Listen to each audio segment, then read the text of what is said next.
J'ai été très heureux de voir les réactions au film à l'étranger, d'autant plus que j'avais premièrement fait ce film à destination du public tchèque. Et encore aujourd'hui, je reste surpris de voir que le film suscite des réactions positives un peu partout dans le monde. Je dois dire à ce sujet qu'avant Train étroitement surveillé, d'autres films de certains de mes collègues, comme par exemple Miloš Forman, Juráček, Chytilová, avaient été montrés ici déjà et en quelque sorte m'avaient ouvert la porte.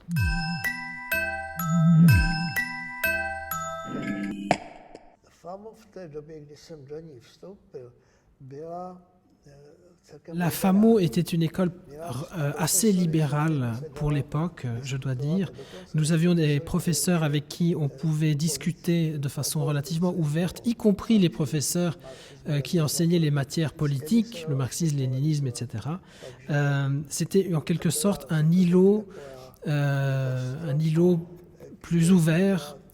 Et il est sûr que cet esprit-là, lorsque la nouvelle vague tchèque débute, a contribué au dégel politique progressif des années 60 qui mènera au printemps de Prague. Mais bien évidemment, ce désir d'une libéralisation qui était présent dans la société a fortement influencé aussi ce que nous faisions et ce qui se faisait à la fin.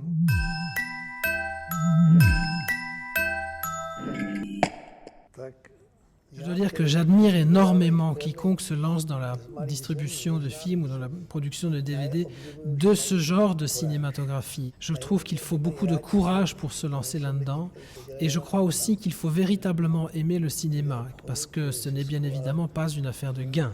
Je crois que c'est vraiment une affaire d'amour pour le cinéma et pour la culture cinématographique et cela me fait extrêmement plaisir que Malavida ait choisi aussi certains de mes films dans leur collection.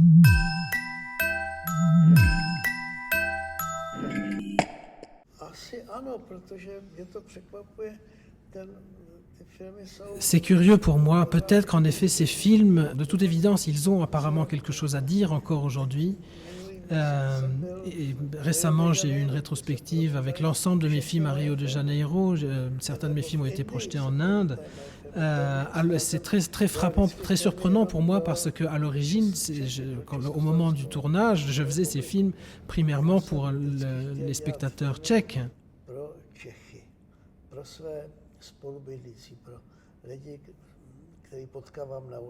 Je n'ai jamais eu en tous les cas l'ambition d'être connu à l'étranger ou de réfléchir par rapport à cela. Je n'ai d'ailleurs jamais eu l'ambition de faire des films complexes ou des films d'art ou hautement artistiques. Ce qui m'intéressait bien sûr ou ce qui était important pour moi, c'était de remplir mon devoir d'artisan, de faire mes films au mieux que je pouvais. Mais j'ai toujours cherché à ce que ces films ne s'adressent pas seulement aux intellectuels ou aux couches les plus cultivées, mais qu'ils s'adressent à tout le monde et qu'ils s'adressent surtout aussi aux gens normaux, au peuple. Pour vous expliquer cela, pour vous illustrer cela, ma mère était couturière, une femme très simple, une femme du peuple. Mon père, lui, était un intellectuel très cultivé. Et à chaque fois que je faisais un film, je me disais qu'il fallait que je le fasse de façon à ce que ma mère puisse le comprendre, mais que je n'ai pas à avoir honte face à mon père.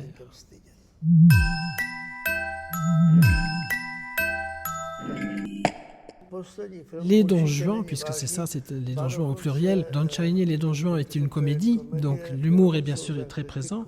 Ce qui m'a été reproché par certains critiques d'ailleurs. Je me souviens de René Clair qui, après la Seconde Guerre mondiale, retourne des États-Unis pour tourner Le Silence est d'or. Et cet homme qui était un des grands monsieur du cinéma et académicien, je crois, à l'occasion a dit la phrase suivante: « Ne vous attendez pas à du grand art, je voulais juste vous amuser, vous divertir. » Et c'est pour moi extrêmement important cette attitude très humble. Et mon dernier film, je l'ai fait pour les mêmes raisons exactement, pour divertir. Ceux qui s'attendaient peut-être à du grand art, avec un grand A, ont pu être déçus. Mais le film a été plutôt très bien reçu par le public.